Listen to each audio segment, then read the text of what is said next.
philosophy I have to the way I cook and the way I live my life is really holistic, focusing on the food that we're eating, the food that we're consuming, where it's come from, how it's been grown, the processes it's been through. Not just getting in amazing produce, but the way we get it in and minimising waste and using food when it's abundant and in season.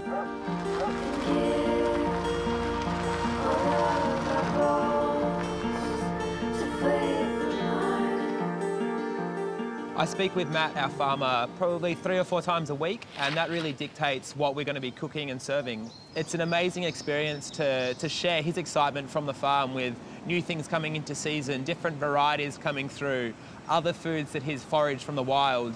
Here's another one of my favourite forage ones. We've got the pine needles here. Yeah, awesome. And if we're lucky, here we go. Got one of these. This is basically the young pine cones coming out. Yeah. We haven't played with these yet, but this is like, have a taste of it. It's that real, I mean, it's resiny.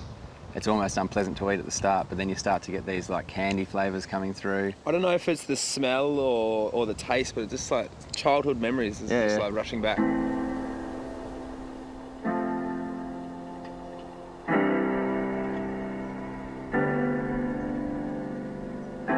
It's an absolute pleasure to work with someone like Matt. You know, he's got the most amazing vegetable patch, and to work with someone that's like-minded and has the same ethos to doing things as we do, it's harmonious, you know. We put in the extra effort to be able to get this produce because at the end of the day, it just tastes better. And, you know, as a chef, we want to be serving the tastiest things we can.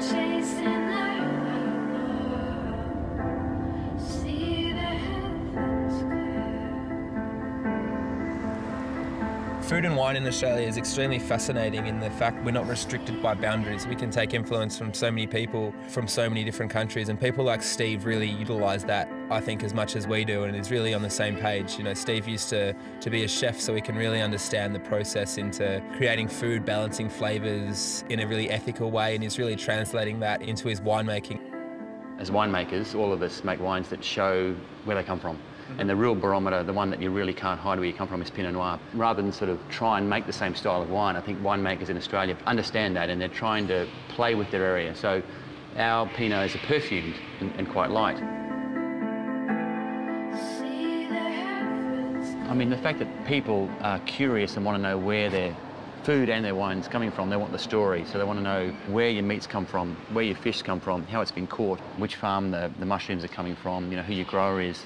And I think wine's very similar. People want to know, they want the story and the real estate. I just want to know why this wine tastes like it does.